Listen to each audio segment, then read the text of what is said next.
Are you doing the intro? Yes, sorry. Okay. That's all right then. I just didn't know if I was supposed to be speaking. Yeah.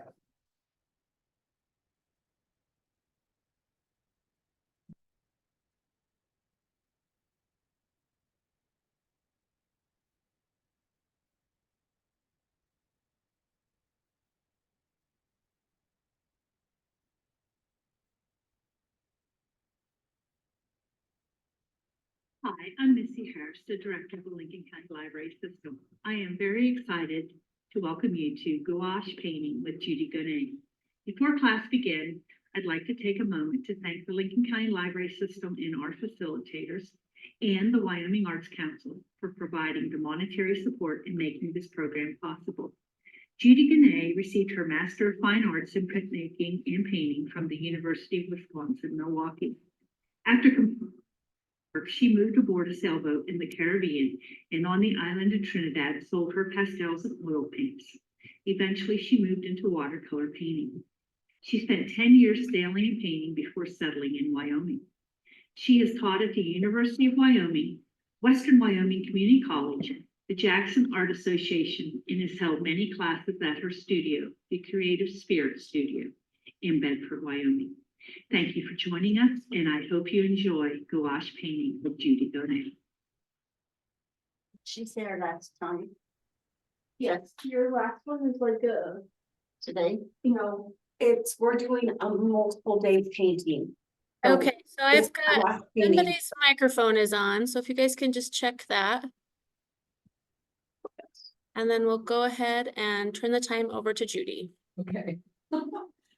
I wasn't sure if I was a ventriloquist. Can you put it down here? Yes.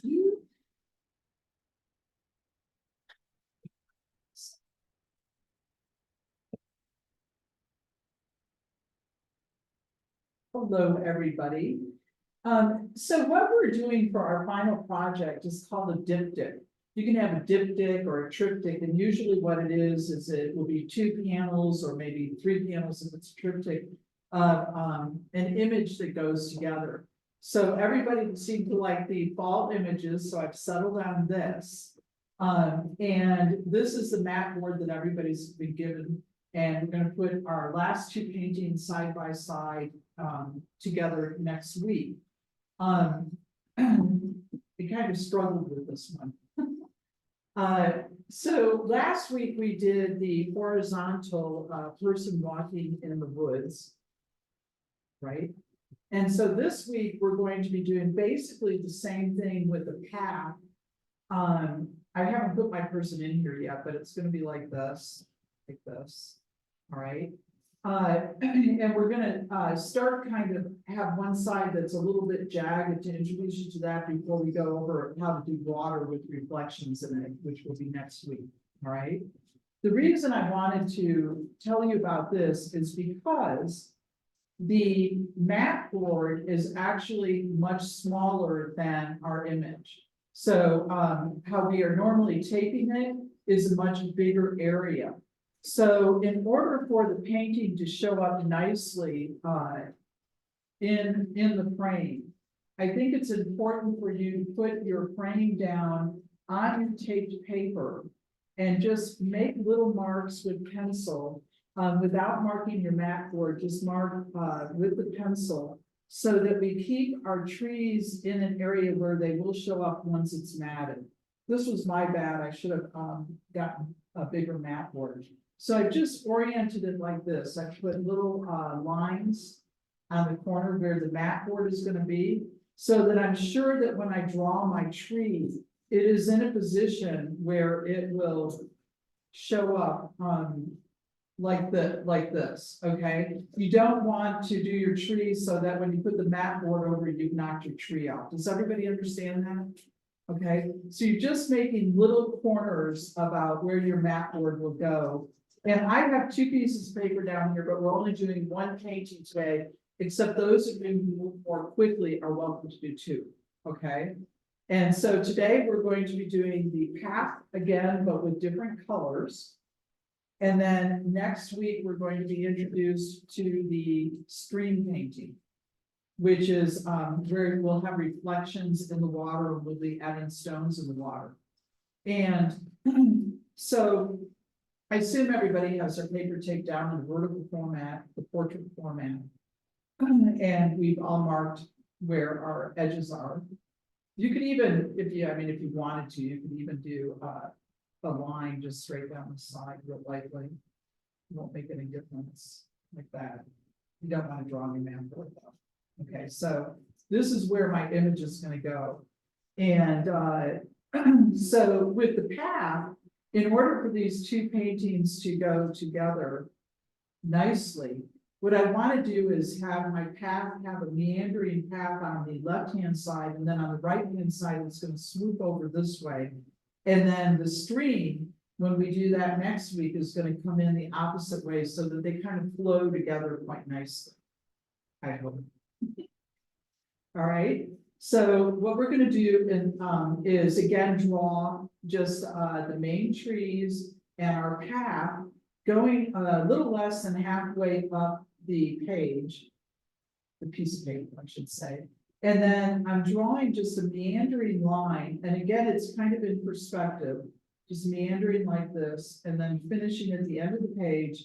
And then this line up here is going to come meandering like this and then shooting straight off like that. It's basically 1 point perspective, okay? And then last week we had a great big hill. We're not going to do that this week. It's just going to be kind of like this. And then draw in a big tree over here. Just like we did last week. And then another big tree a little bit further off the page like this. And that's our starting point. And then we need paint. I forgot all about the paint. It's not showing up there. Okay, thank you.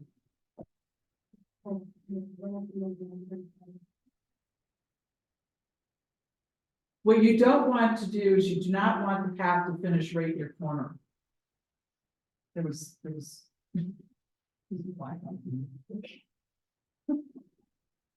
Don't do that. Don't do. Anyway, yeah, so you want your meandering line to just meander like this and then go off the bottom of the page, not in the corner. You never have anything finished directly in the corner. And then the other one is just going to come out like that and go off the edge of the page. And then two trees, one big tree and one tree that's also big, but a little bit smaller than the first one. You guys are doing that. Should have to do something.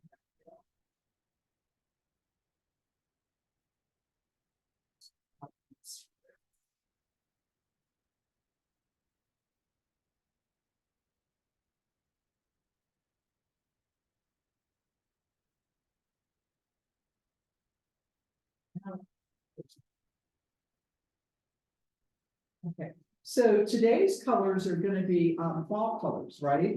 So what we're going to want to use is again our burnt umber. So that's burnt umber. We want to use yellow mid, I think is what they call it. Yellow mid. You're going to need white again. Yeah, I had trouble opening the white last week. You're going to want your vermilion again. Mauve, you're going to want a little bit of mauve. And here's a color that we haven't used much. So we're going to use crimson red. What other color should we use? And Prussian blue. Prussian or ultramarine blue, either one, and white. Okay. We're going to start with the sky again. So if you can squeeze some.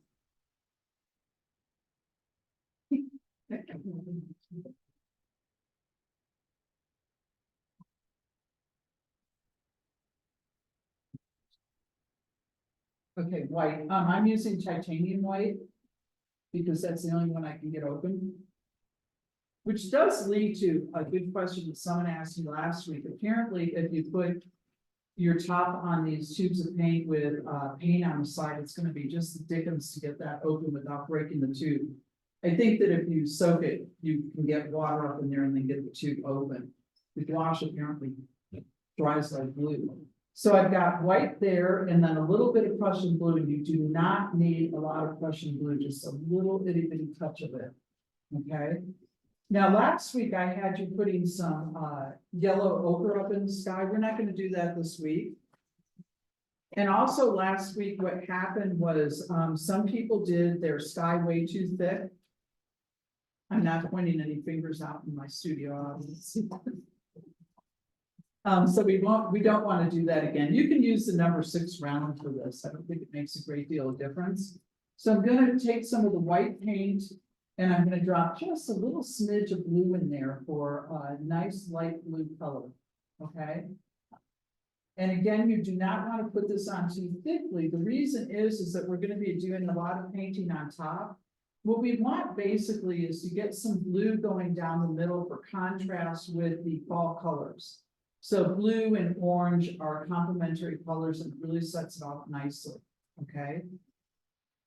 And not too thick. And I don't think I'm gonna have you pretty wet this time, because it seemed like a struggle last time. So I'm going to go just right down the middle, painting some blue sky. I might put a few spots over here for when I put the leaves in so that the blue will show up. And again, not too thickly. When you start the painting, you can go outside of your lines, so you don't need to worry about staying inside those lines that we put down for our mat board. That was just so that we know that our main trees and our path will fit nicely on the page. Now that I'm looking at it, it looks like it goes straight off the corner of my mat board. Oh, well, do as I say, not as I do. Okay. So right down the middle. Now, one of the things that I like to do too, especially on the path, anything that is facing up to the sky is going to reflect the sky. So in order to have a little bit of contrast, I'm throwing a little bit of that blue color into the path as well. So I'm just coming down, I don't want you to paint the whole path blue, but just a little bit of blue in there. Just for that contrast.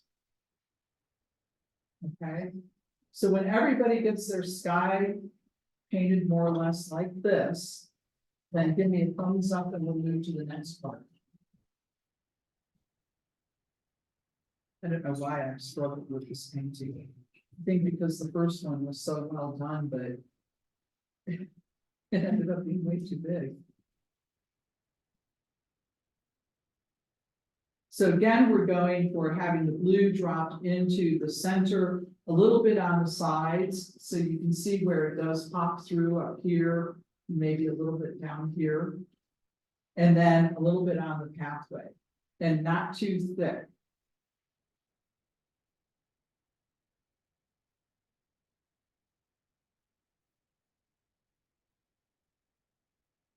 Did you bring your pliers today? I did not, because they attacked me last week. And mad at my problems. I think I did, I took mine, I think that's right in this painting.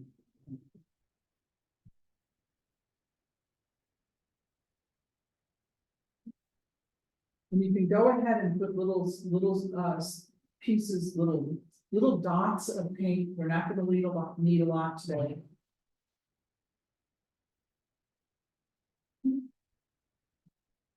So I'm doing yellow mid, yellow ochre. I said that earlier.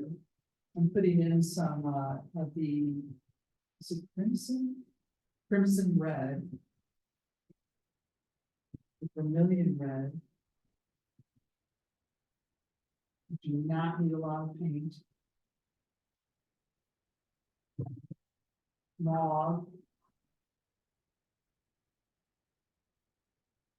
Is that a burnt umber you have under your yellows? Yes, and burnt umber, thank you.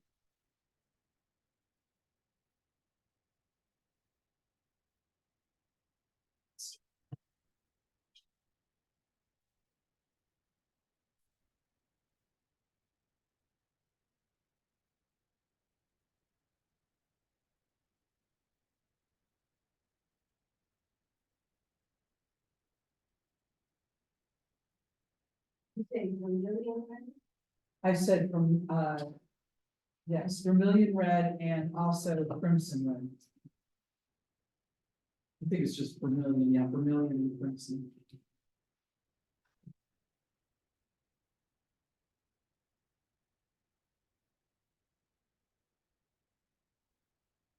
And I think that we're, for the two paintbrushes we're gonna use today are gonna be the rigger and,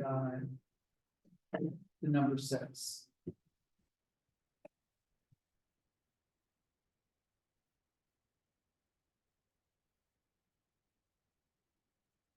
Okay, so thumbs up when we get this far.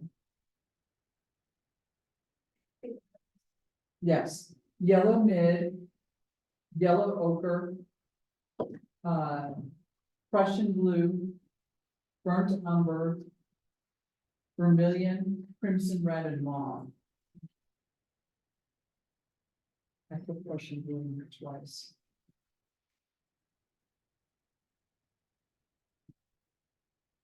And I've gotten a thumbs up from Labarge and Kemmer. Are the other locations ready?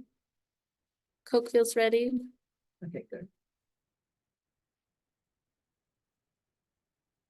Afton and Alpine are still working.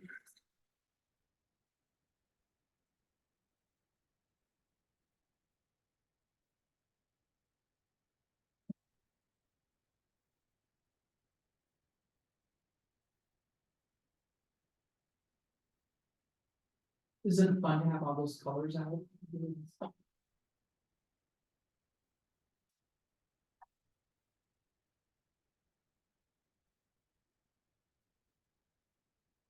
All right, Alpine's ready. What about Afton? Are you guys ready? Thumbs up, thumbs up. Okay, everybody's ready. Okay, so the first thing that we're gonna start with is going to be the ground area. And we're gonna use our burnt umber for this. And I think maybe also a little bit, just mix a little bit of the Rossian in there to lighten it just a tad. You can see I'm mixing them on my palette. You don't want too much water with this, which I have right here. If you get too much water on your brush, just bring it over to your paper towel and let some of the water go off of it. So I'm doing burnt umber with just a tad of yellow ochre. And I'm just gonna come in and paint from where the path ends. And following my zigzagging line. And this is just like how we did the, silhouettes and other paintings where we painted black first and then we painted on top of it. So we're using this just as like it's the undergrowth. So that it will highlight our beautiful fall colors on top of that. It's pretty much at this point, this looks like most of this is just burnt umber. And then over on the other side too. It's kind of, for me anyway, it's kind of a guessing game, how much paint you have to have up there. It's way different than watercolor. Okay, I've ended this quite abruptly. I don't really want to end it that abruptly, so I'm just gonna chew it out a little bit up here. So that it's not just a straight line going across.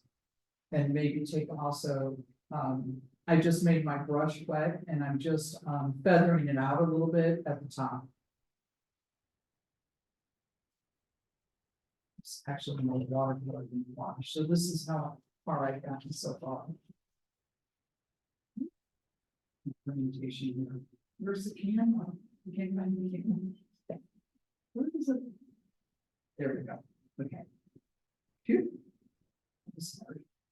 So it doesn't look like much right now. Trust the process. I know that's kind of a hard thing to do, but right now this is just what we are putting underneath where our leaves are going to be.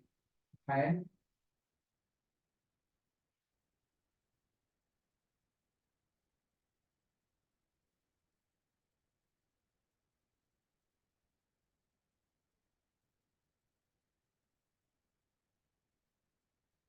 Did you find it?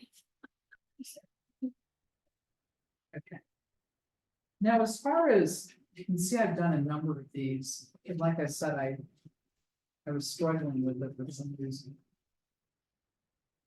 This is the river one, but we're doing the same basic thing that we did last week too, where we're gonna kind of put blobs in up in the sky where the leaves are, like this.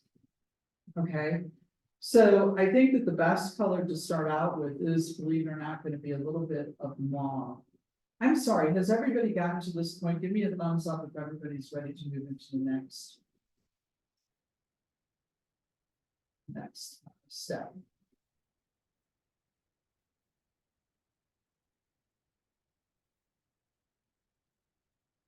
Everyone is still working.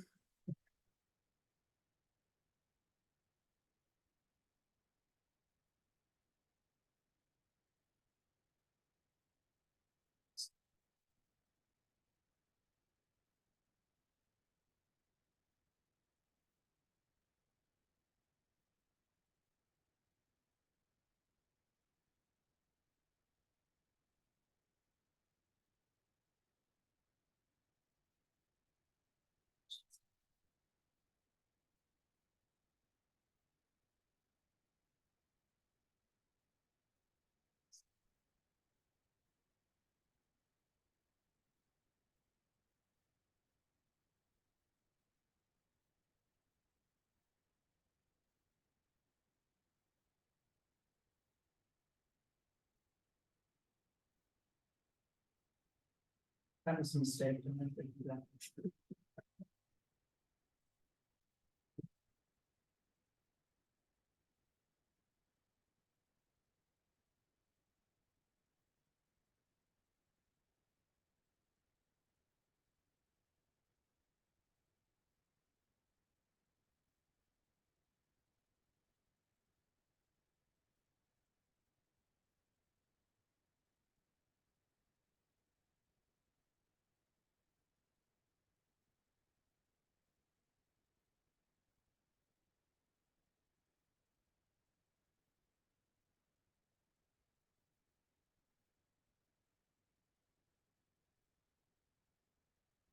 I think that what they named this violet from mauve.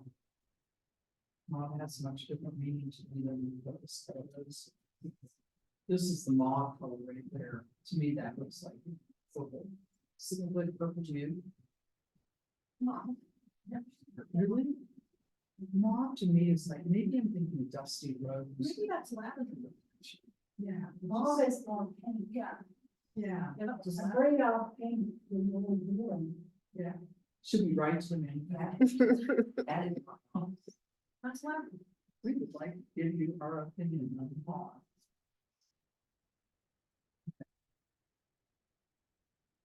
So is anybody ready yet? Labarge is ready.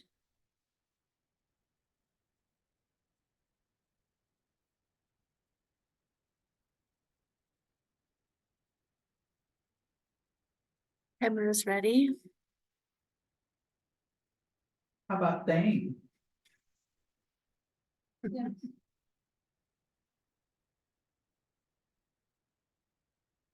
You might want to move your white mat aside so you don't get paint on it. Like I just did.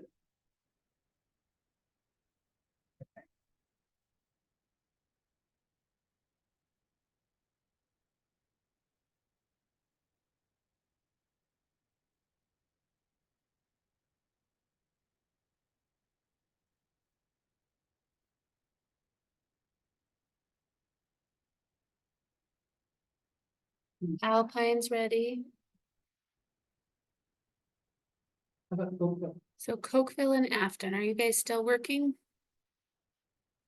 Yes, they're still working. Or thumbs up from Cokeville. Chop Alpine, just kidding, you guys.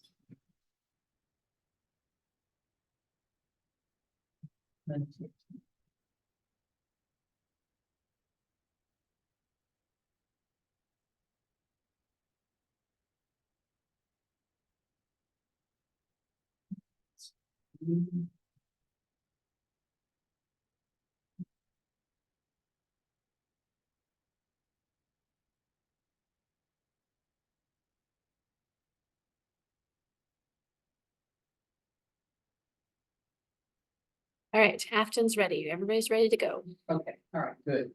All right, so like I said, like last week, we were using a brush like this, just painting around, and we're gonna do the same thing. What I have on my brush right now is mauve. So I've taken some of the mauve color, which we always use, not really our idea of mauve, but anyway. And I have added just a teeny tiny touch of the Prussian blue. But you need to be really cautious about that because the Prussian blue is really, really overwhelming. You can also add just a teeny tiny bit of the crimson color. What I'm basically trying to do is make it a little bit more purple than it is. And then I'm not using it thickly. I'm gonna come in with what I would call more of a wash rather than really thick color. And what I like to do with this is especially, again, this is a stream one, but you can see where I dropped the mauve in here, and it's a nice backdrop for the beautiful fall colors that we're gonna get up in the oranges and the yellows and the reds up there. So I'm going to take my brush, right? And I'm gonna just paint right over your trees, all right? Don't worry about those trees that you've drawn in there. We're just gonna go right over them. This is a pretty bright blue, and I'm gonna go right down to my path line. And then maybe up over my trees a little bit more, okay? Just like this, and just kind of blobbing it out, and then coming in with a little bit more burnt umber and raw sienna. And just painting in a few right on the corners. What I'm trying to do is kind of darken the corners and keeping the brightest colors right in the center. So you said raw sienna, but I don't remember that as one that we got out. Yellow ochre, sorry, yellow ochre and raw sienna. I keep getting those two mixed up. Yellow ochre, thank you. So I've just done a little bit of the mauve down at the bottom, and now I'm dropping in some of the Burnt umber and yellow ochre. yellow ochre, thank you. I keep calling it raw sienna. I'm relying on Kelsey now. Tell me what my colors are. Okay.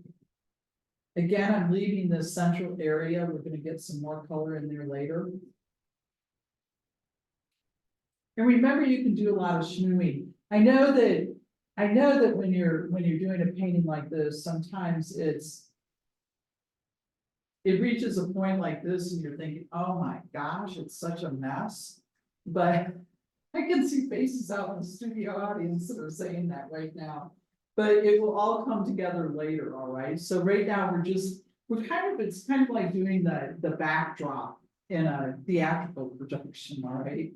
So we're just getting the color in, and then the leaves will come in later. I didn't actually mean to do that much mauve color, but I'm okay with it. If you do too much like that, you can see how I'm picking some of it up with a paper towel and making it a little bit more leafy. So right there, I just picked some up with a paper towel. Again, I don't know why, but I did struggle with this.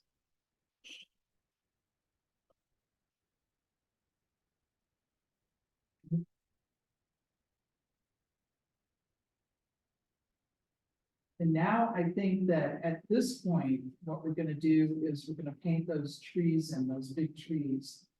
Last week, we painted them with just plain burnt umber. You guys did, I didn't. Hang on, I'm trying to find the one where I did. So again, if you guys don't want to mix your colors, you can go with straight up burnt umber. On this one, I did my trees a little bit more blue, but I actually don't like it. I was thinking it would make a nice contrast. So I think that what we should do this time is we should go again with the burnt umber with a little bit of that mauve color in there. I like this color much more. So I'm gonna take my burnt umber and add just a teeny tiny amount. I use that a lot. Don't I say teeny tiny a lot? So we're making teeny tiny paintings. I'm gonna come in with just a little bit of mauve to soften the brown, so it's not quite so brown, and more of that. Brown.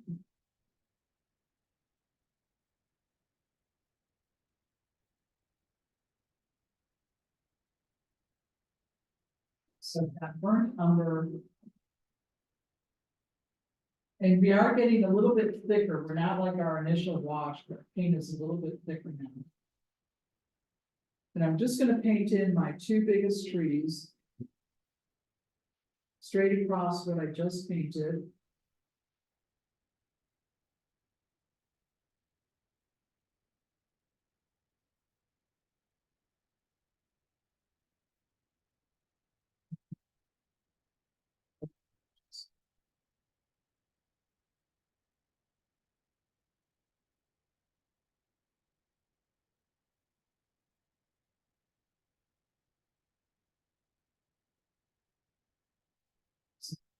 I'm gonna go that far and then stop, and everybody let me know when you've got that.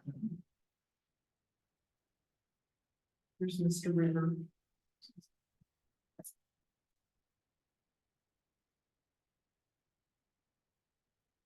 You guys have number 1 or number 3 river?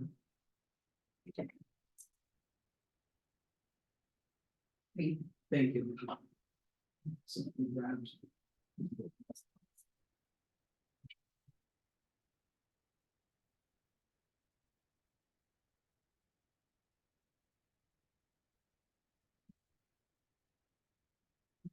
big towels.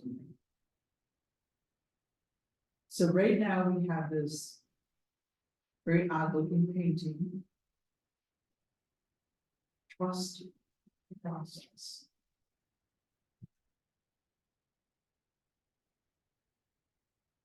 Remember last week when we did this one and it started out looking really chaotic and now look at pretty it is.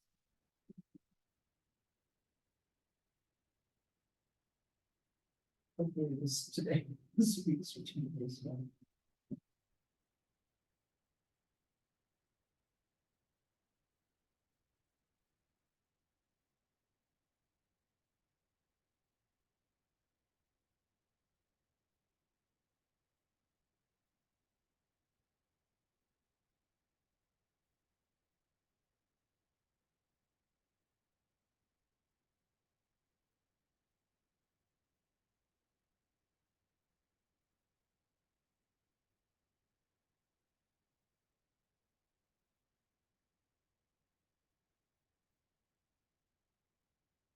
How does it look so far?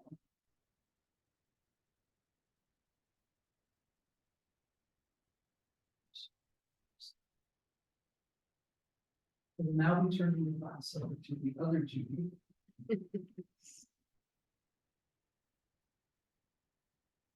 How about you? I'm trusting the process. What were you trusting? Trusting the process and quoting the teacher.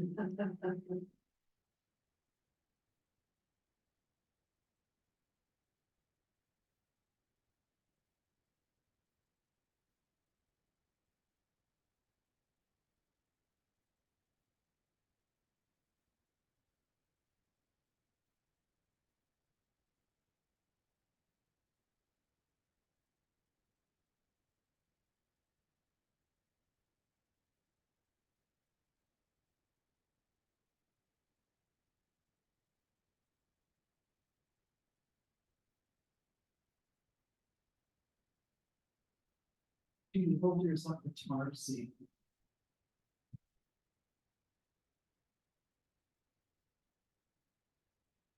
And I'm through this.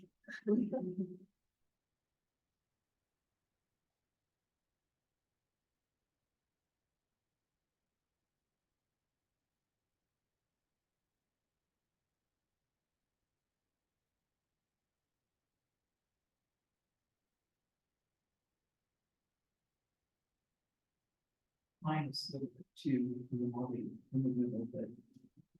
I'm looking at it, it's sad.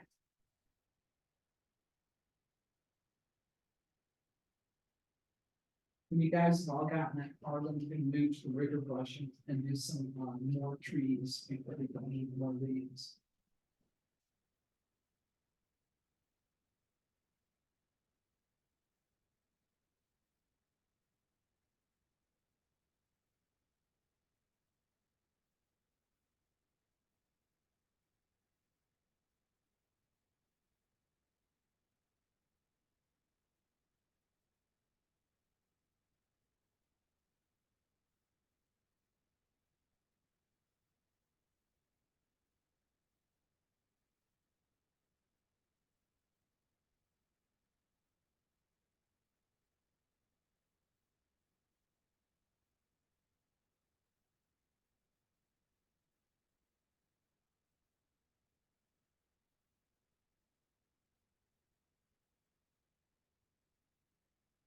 Barge is good.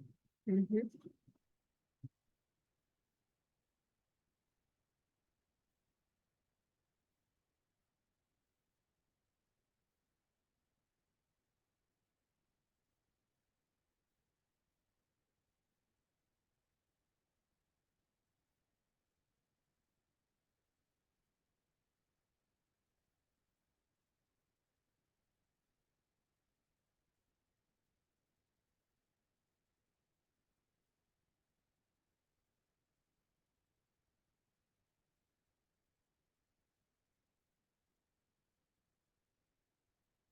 It makes anybody feel better. I don't like my painting either.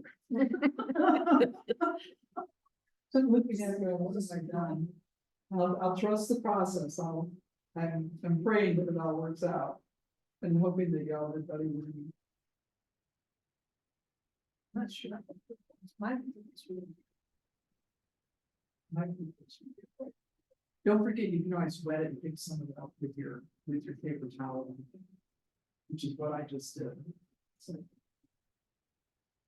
Apparently, I'm not a happy camper with the mom. I thought it was really pretty yellow.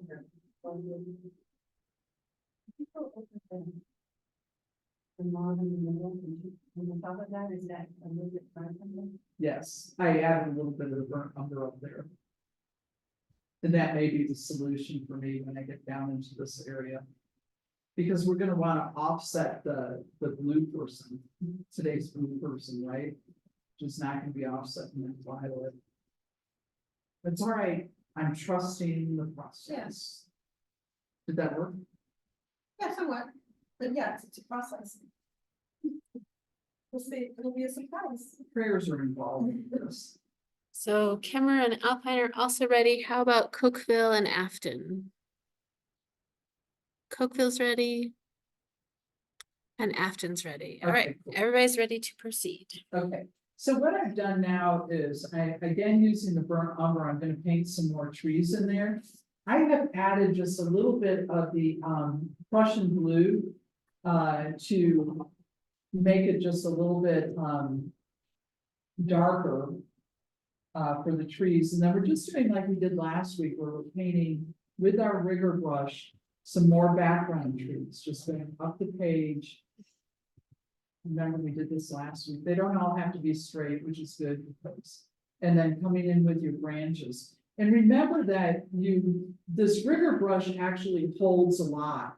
So as I'm painting along, it's fading, but I'm continuing to paint those, and those are trees that are receding into the background. Coming in and putting some more paint on my brush, coming in and doing some more trees, and just keep painting with it. And it will fade almost to nothing. And that's fine, background trees. I'm again avoiding the middle. I'm gonna do the middle in just a minute after I get these bigger trees in. You do wanna vary the width. Okay, and then remember how we did our branches, letting the rigger brush do its job by fading out the end of the branches. So just painting a bunch of trees in there, letting it fade out. And then a bunch of branches.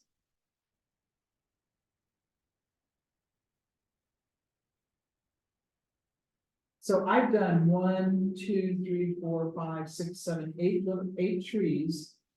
I'm doing a bunch of branches on them.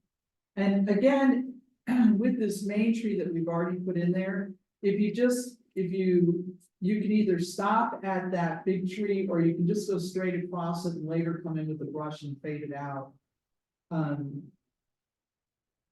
So I'm just doing the branches now, some a little bit lower, some a little bit higher.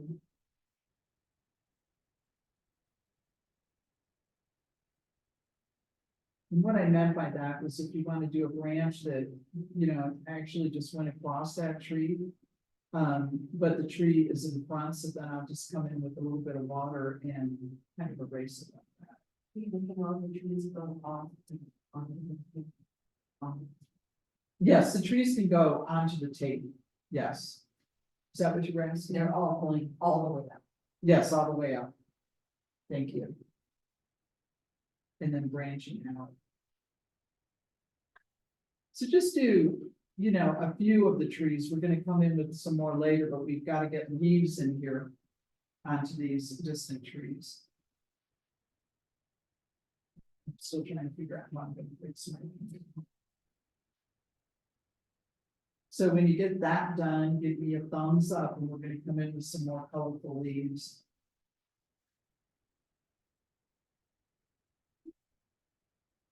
I'm laughing at myself. Someone like that. Yeah, I'm supposed to say that. Am I being too honest?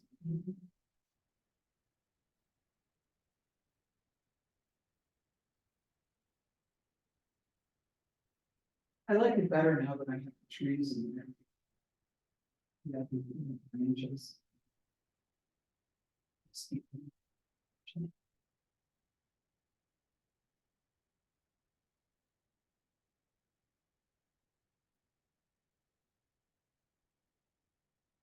Should we be adding water to the page?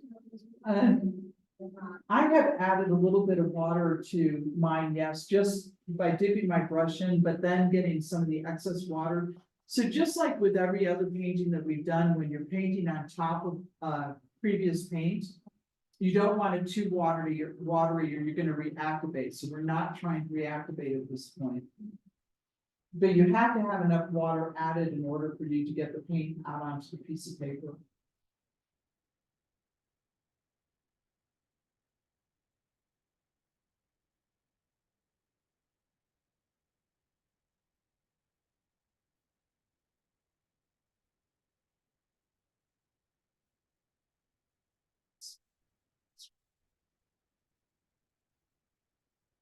Then when we're done with that, we're gonna move back to number 6 for some more leaves.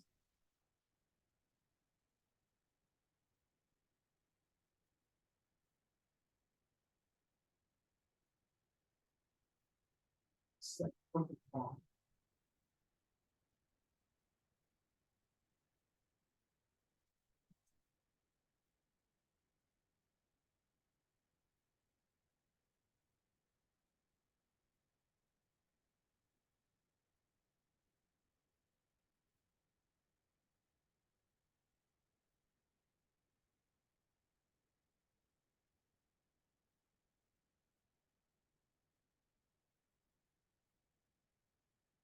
You can make sounds of agony. I'm making sounds of agony inside.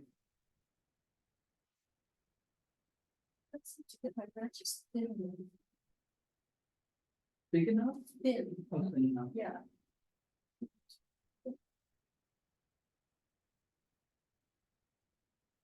If you brush, tap your brush on a piece of paper towel. Paint on. And then paint with the tip as much as possible.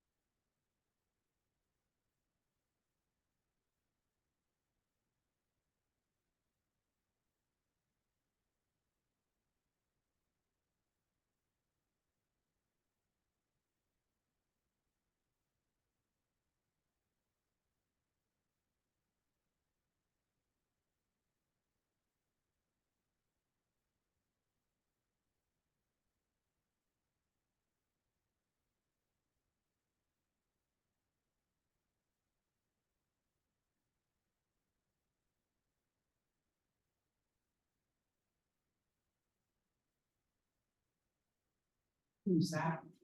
Is that coming? Labarge, Kemmer, and Alpine are ready. Okay, so Acton and Cookville. Yes. Afton's ready. Cokeville's ready. Okay. And things ready, I'm assuming. And back to the number 6, we're gonna start putting some leaves on top of our trees. Again, trying not to put leaves on top of your 2 main trees. So going around it, I'm gonna come in with some of my yellow mid and a little bit of my vermilion. I'm kind of going for an orange color.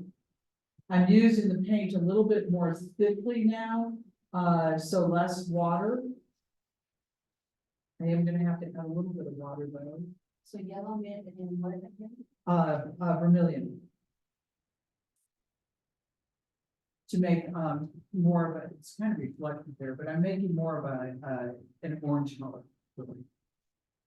And then I'm just gonna come in, I want my orange to be in the center, so I'm going right over my mauve. And I'm using the brush to kind of give it, you can see I'm changing directions. Sorry.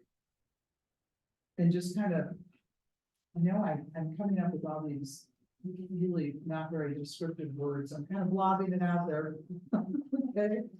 And I'm just doing a small amount of the yellow orange, starting to get my fall colors in here.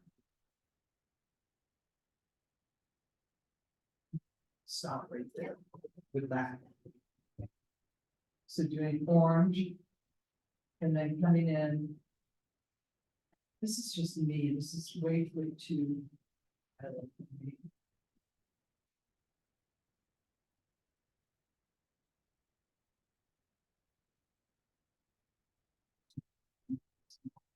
When that mauve dries, you can't tell that it's.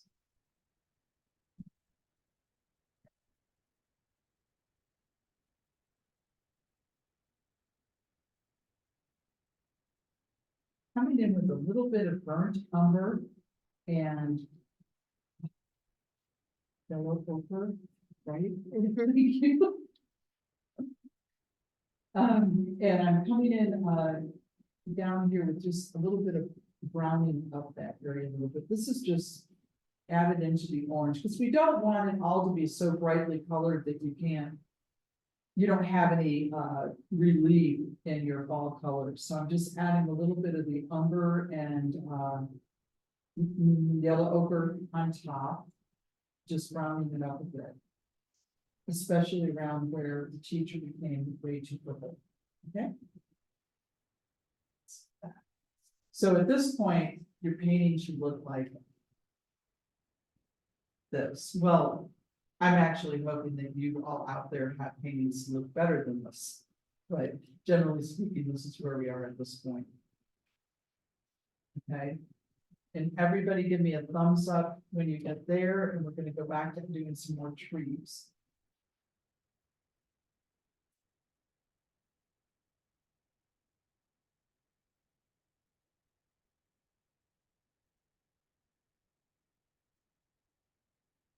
You do want to make sure that your leaves go all the way behind these great big trees that we painted in there. You don't want, for example, everything to be stopping before that. You want it to go right up to the edge of it.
Oh, it's not that bad.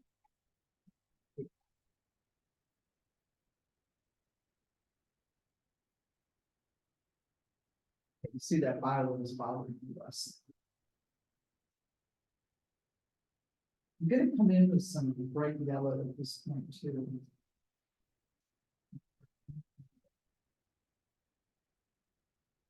Is it invisible?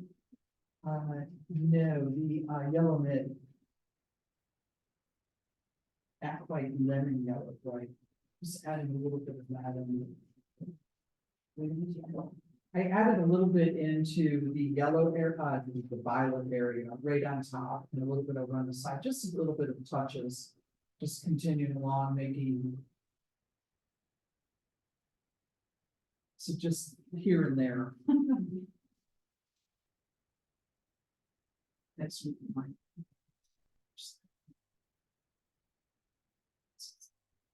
We're gonna come in and get some more tree shapes in there. Gonna resolve that right down to.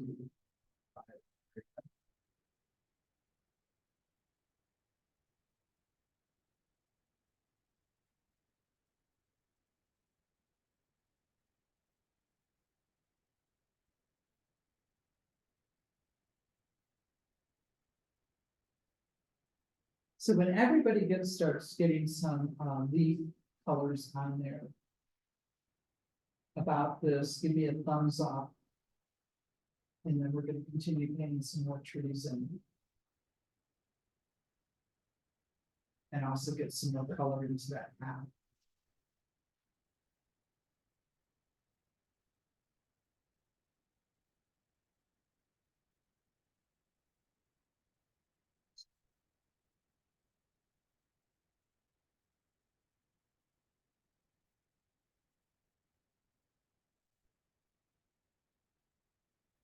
I feel like jumping up and down and cheerleading myself. You can do it, you can do it.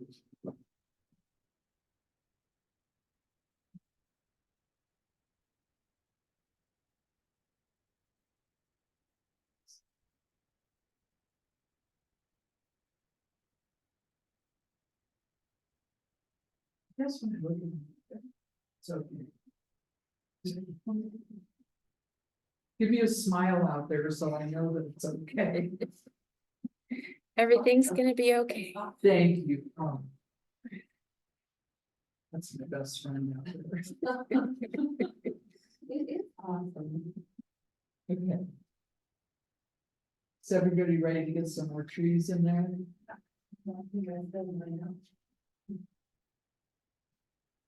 They will be the smaller trees. Well, you're gonna go right on top, you know. Like when you're in the woods, you have one tree, you can have another tree right on top of it, right? So we'll be doing darker trees and maybe a little bit wider too, so we do have to vary the width. Is anybody giving us a thumbs up yet? Alpine's ready. What about everyone else? Cokeville's ready. Labarge is ready. Hammer and Afton? Hammer and Afton. Hammer's ready. And Afton, it's a little hard to see your thumbs up. Okay, there we are. Thumbs up. All right, so now I've gotten it this far, I want to add a few more trees. So we put leaves on top of the little trees that we already have, and I want to get maybe in like another tree that's actually not. It's actually right next to this big tree that I have in front, so I'm pushing down on my rigger a little bit more to get a wider tree, see that? Now this one is standing in the foreground more. Now I'll come over here and perhaps put another one right here. Going right on top of the tree that I had already painted, which is just fine, and then doing a bigger branch out.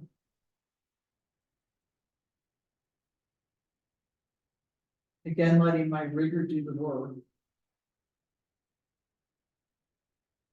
And this one can actually go over that tree, so it's fun.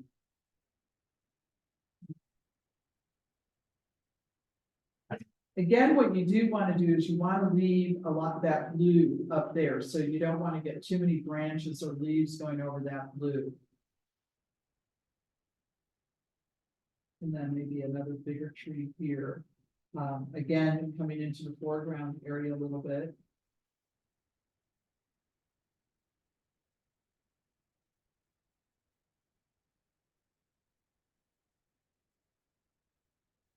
Now, in this case, I have gone completely over my bigger tree.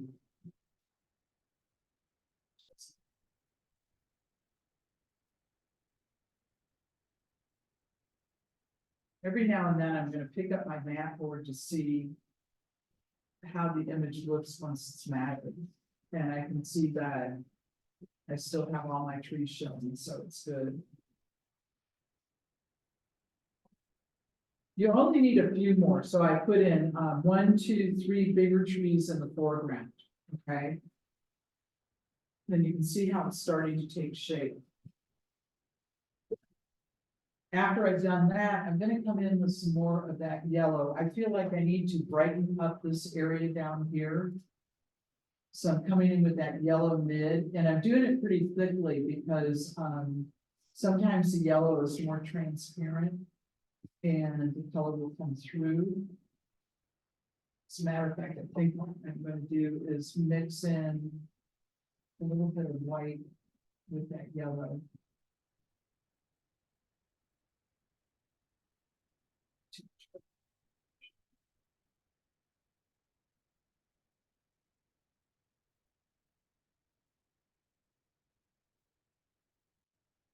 If you add white in with the color, it is going to soften the color, but it will also give me coverage. So if I want to get some brighter color in this area, you can see that I've added some white and how that's really going to pop it out.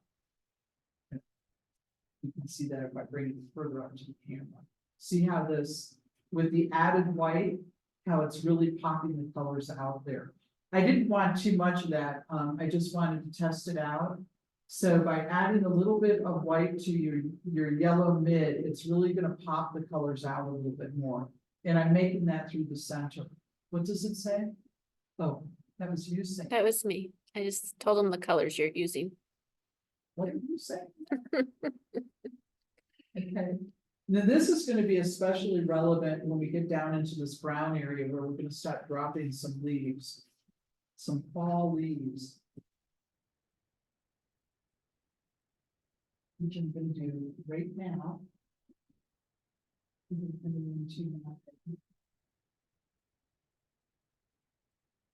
Well, I'll tell you what, in Wyoming, your paints dry really fast.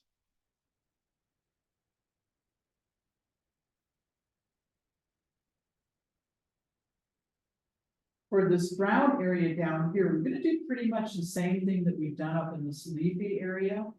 You are gonna need to add a little bit of white. So over here, I've done a little bit of vermilion, a little bit of yellow mid, and a little bit of white. And what that white is gonna do is, yes, it changes the color so it's not quite as bright, but it will also allow the color to show up much more readily. And I'll even show an example. You see I'm moving my brush around and just as though the leaves have fallen from the tree. Just about they are. I'm just dropping some color in at the bottom. And we're gonna do a lot more of that. You know, we're gonna start with this color and then maybe, and then add more just straight up vermilion. If I just come in with the straight vermilion, this will actually show up quite well too. You don't want too much water here because you don't want that brown to get up into your color. So I'm just starting to kind of drop some color in down here on top of that brown area from the leaves that have fallen. And bringing that color a little bit up here too. Just a few dots. Right now it's looking kind of impressionistic. Stops. The dots are, I've done some where I've added white to the vermilion and then straight up vermilion. So here's straight up vermilion, dropping it in like this. And even having it come into the path a little bit, we need to get some more color in that path. And then here is the, a little bit of white added with the yellow mid, which I need more of.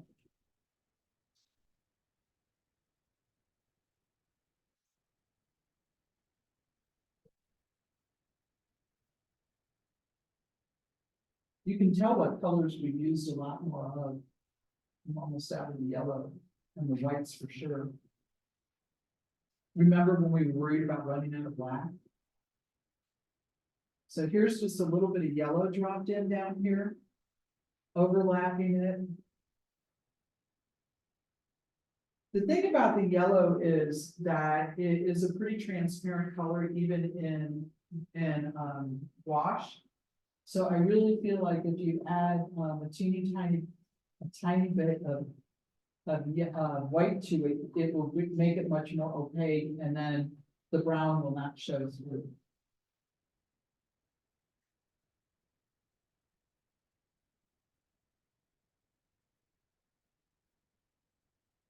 And right along the base of your tree too. So right now, we're at about this point.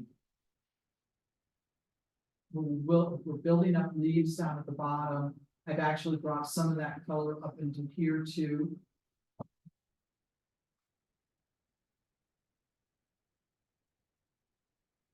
It just puts, yes. Are you cleaning your brush each time you take it? Are you just going into a new color or you just? That's a good question. She just asked if I'm cleaning my brush. Sometimes I am, and sometimes I'm not. So that was a nebulous answer. Maybe yes and maybe no. You know, the time when it's most important to clean your brush is if you've done dark brown and then you're going into light yellow. So if I'm going into my white and then I want to go into my dark brown, yes, I would clean my brush, and the opposite is true as well. So when you're going from one value to another, yes.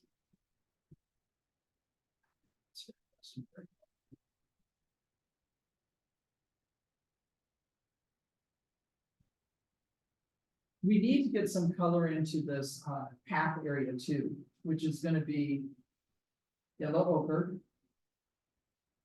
I remembered all my own. And just a touch of your burnt umber.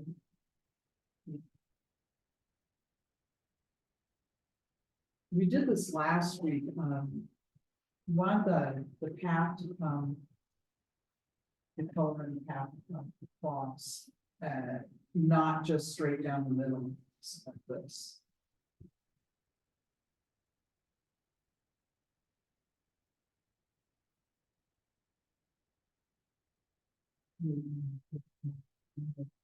A lot of times painting is kind of a back and forth. It's not just like when we did the yellow and the red silhouette, you know, with the black silhouette on it, it was pretty cut and dry. But when you start to use the gouache or any medium white, we're using it in a much more painterly fashion now. So there's a lot of back and forth, a lot of play that's going on with it. And that's also why everybody's painting is going to look different. I am dropping some of my leaf colors right into my path too, because the leaves don't say I can't fall on the path. So we're going to have a few leaves down here as well. If leaves talk, we do leaves talk too. Yeah. You better watch where you're falling.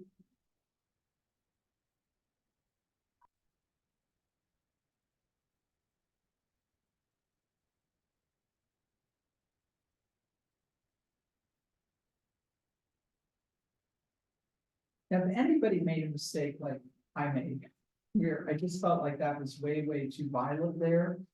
I have just dropped a little bit of vermilion right on top to make it a little bit more red. And that I think would resolve that, so that I have the violet coming through, but I'm getting more of the fall colors back there, and it will also make a nice contrast for my blue person. Wasn't there like some kind of group called the Blue Man Group? We're going to be putting a Blue Man.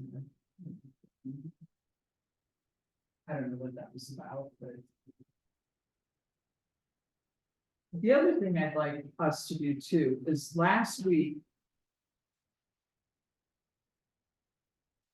Let me know if I'm moving too fast.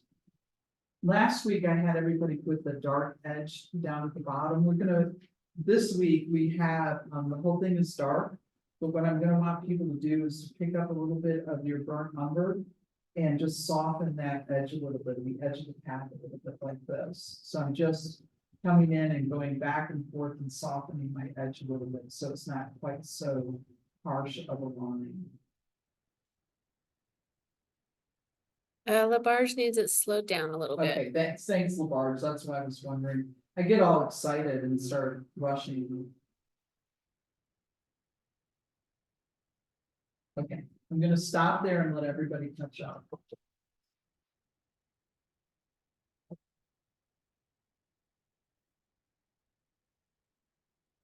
Speaking of good shape,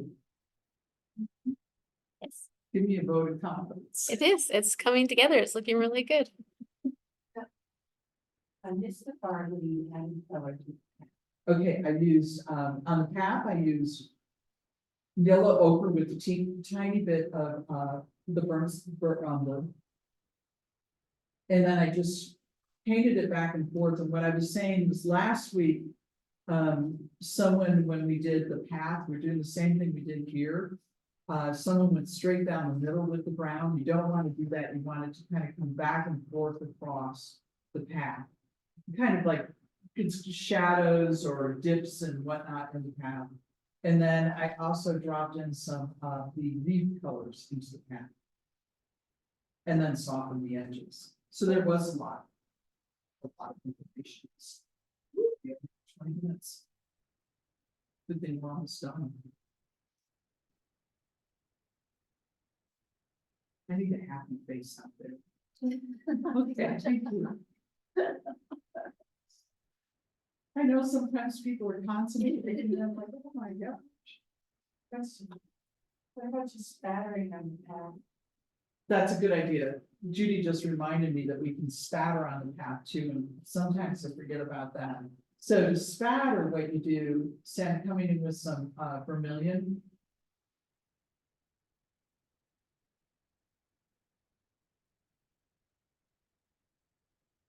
Saying a little prayer. And you just spatter, Same way you did the stars, yeah, exactly, or the mini moons. right? And what color should we use? I'm doing vermilion, so I'm just spattering some.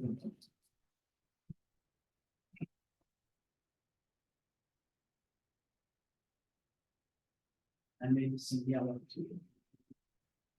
Yeah, that doesn't happen. Yeah, it does, thanks.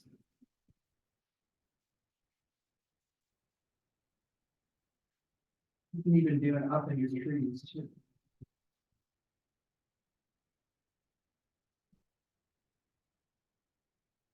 Okay, now I'm really gonna stop, okay?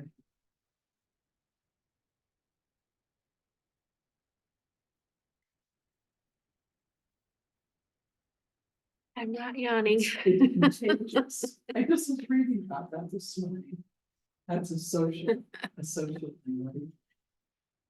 Like laughter, when someone starts laughing, everybody starts laughing. I used to do laughter therapy in the pharmacy, but it wasn't always welcome.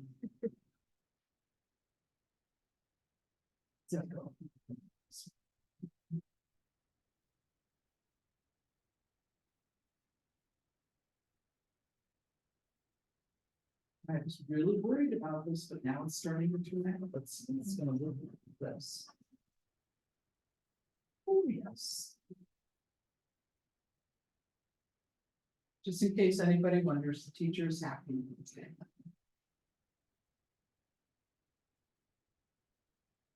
Well, it's always a bummer when, you know, you're the one teaching and it doesn't.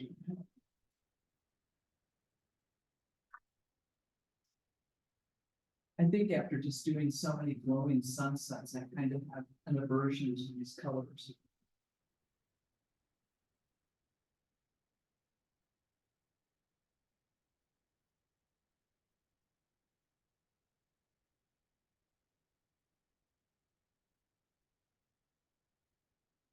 The spattering helped a lot. Mar, did it work on yours? Yeah, a little bit.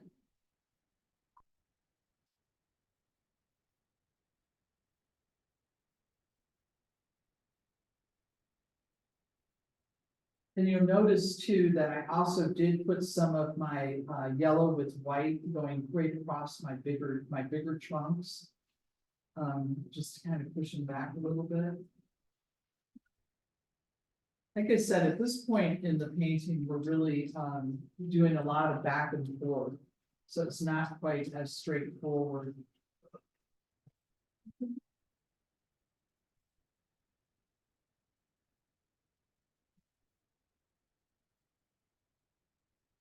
We're becoming more painterly.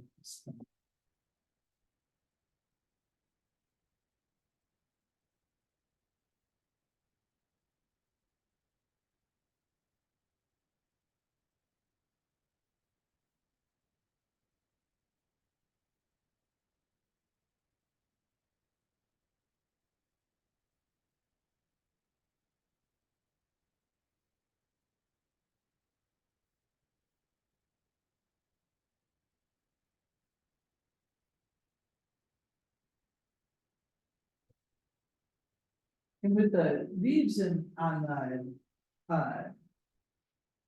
the ground there, you can put as many as you want or as few as you want. The initial ground was just the backdrop for it. And I can see that I kind of stopped my leaves up at wings, so, yeah.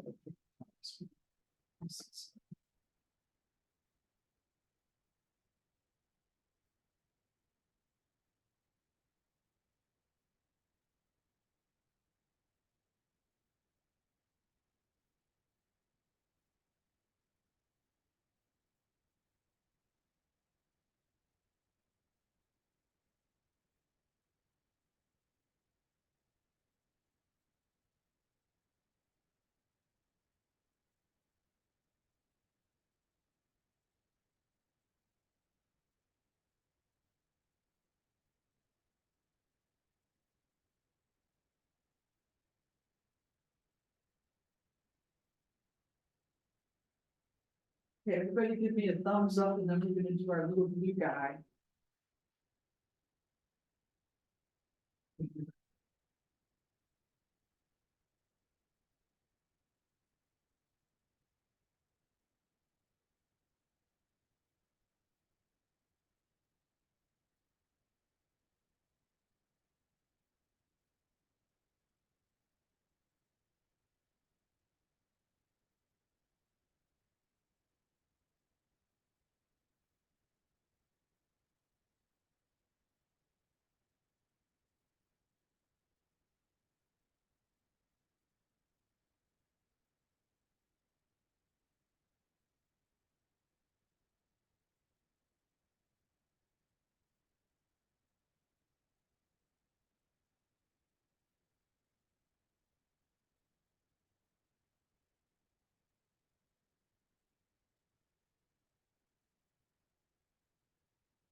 I felt mine needed a little brightening up, so I just did a little.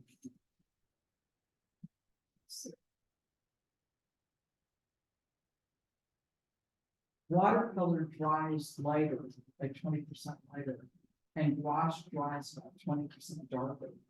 And it's because I work mainly in watercolor, I sometimes forget that, and so I look at it and go, that looked a lot brighter a few minutes ago. So we have a thumbs up from Kemmer. What about everybody else?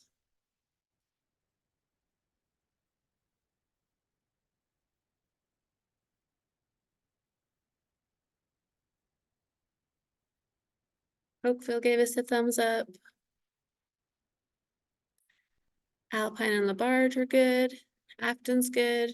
So we're good. All right, now, right in the center of our painting, we want to put a blue guy, okay? And the reason I chose blue is that blue is the complementary color of all of our fall colors, like blue and orange are complementary colors. And we really want to pop that out. So, and remember last week when we did the little person, you don't really have to paint a lot. So I have mixed my Prussian blue with white. So I've got a nice blue color here. And then I'm gonna put him right on the path or forward. I'm just doing a little rectangle. There's the body of you can't see that, Michelle. I can't. It's like, oh, you can't see that on the camera. There you go, see? So that's the top of my person, the jacket. And then I'm gonna come down with because I don't want you to pull your black color out at this point. I'm just gonna give this person blue pants as well. They're color coordinated today on their walk. Okay. So I have done blue jacket, blue pants, skirt. Okay. And then I'm just gonna come in with my burnt umber for the head. This is a brown-haired individual. And then just a dot. Dot for the head. Okay, gave him some shoes too. Okay. Now, if you wanted to add a little doggy next to him, okay. Show you how I did this dog over here. Really all you have to do with the dog is a tail and 2 ears and then a blob of the body. So I'm coming down and I'm gonna do the tail first. 2 little ears and then a little body. Sometimes my dogs look like tarantulas. Okay, so this dog definitely is like a tarantula, so I hope everybody does a better dog than that. It looks kind of like Daisy. So there you go, you see little blue person in the middle of all of that. Oh, what color is the head? I just use burnt umber.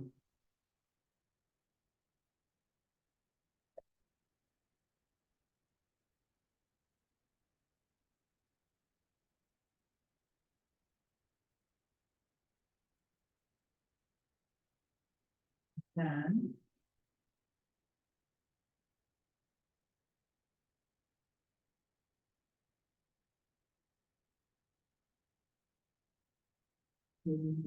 Take always away.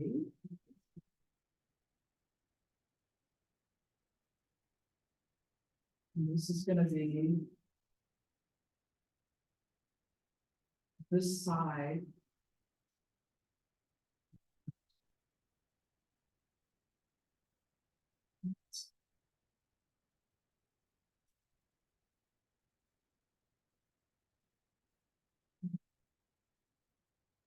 Next week we'll take it on. Which looks pretty darn good at this point. All right, here we go.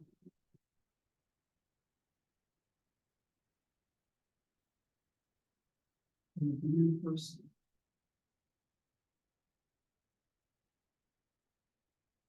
I can't wait to see what everybody did.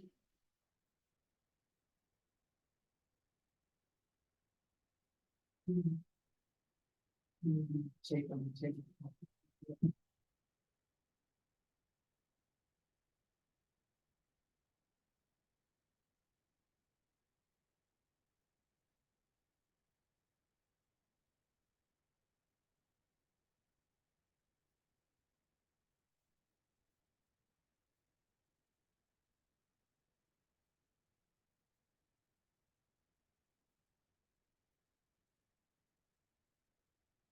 Someone is asking if you can show the dog up close again. The tarantula? Okay.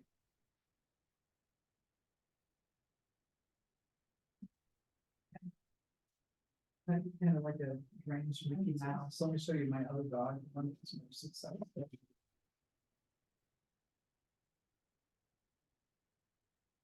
That one's like, yeah.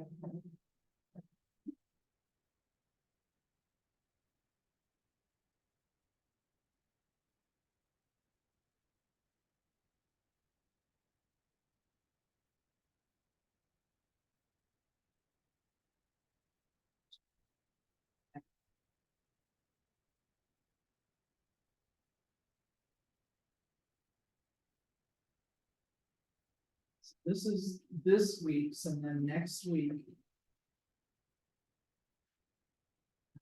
And that's going to be our diptych. Is that pretty good rain water? Stream one? Yes, it's gonna be a stream, so we're gonna learn how to do water and reflections.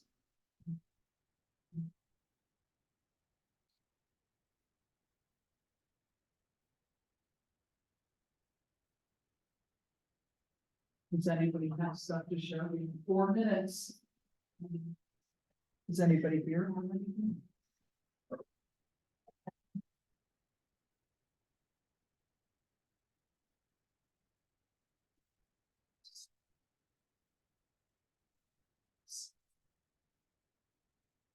Labar just says they're ready to show. Okay, good. Oh, look at that, beautiful. Oh, that is. Very good.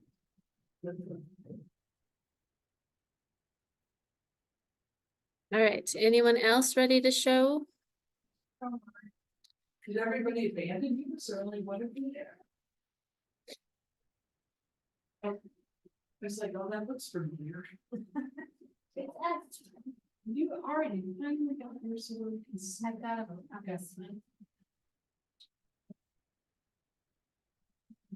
Nine. Which one do I show? That turned out beautifully. I love that. Try adding leaves to the pattern.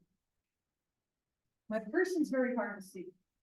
You know, I just want to say what I love about this is how her tree went all the way down. I love that. That really gave a lot of perspective.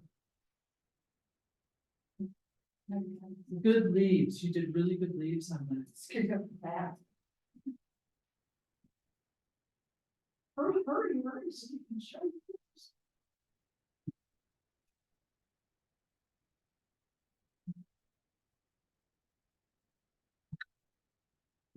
Oakville, are you ready? We've got one more in Thane and then we'll. Look at that. This reminds me of something that was hanging at the Chicago Art Institute. All right, Cokeville, you're up. Oh, that one's beautiful.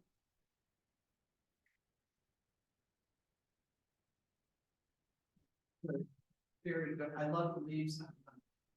Yeah.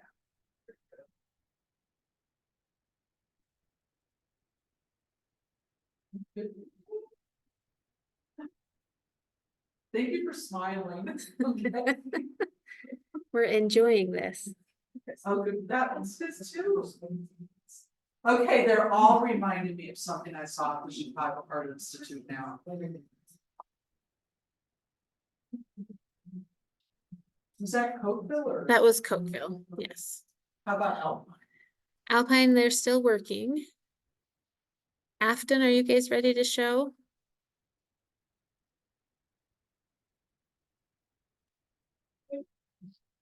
All right, we'll go to Afton and then Kemmer.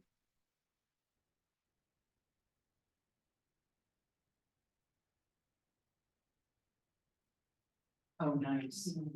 I like that new space there. Oh, that one's pretty too. All right, camera, we're coming to you.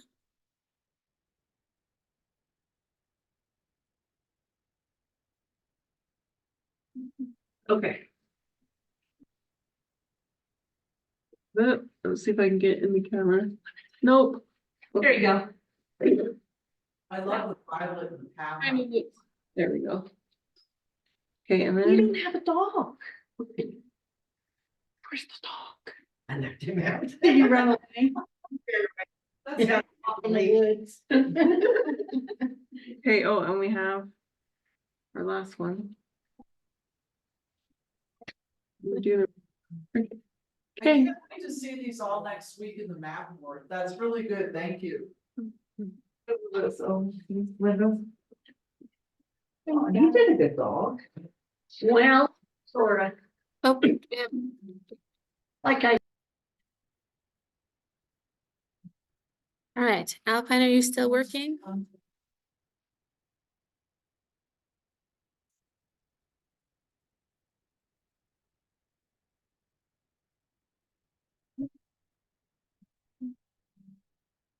Where is that one? They all abandoned. Oh, there I see Wendy.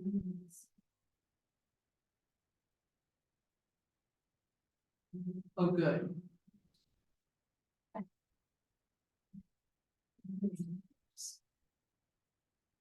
I like that the violet in the background looks like mountains. I actually really like that. I like the path too. Good.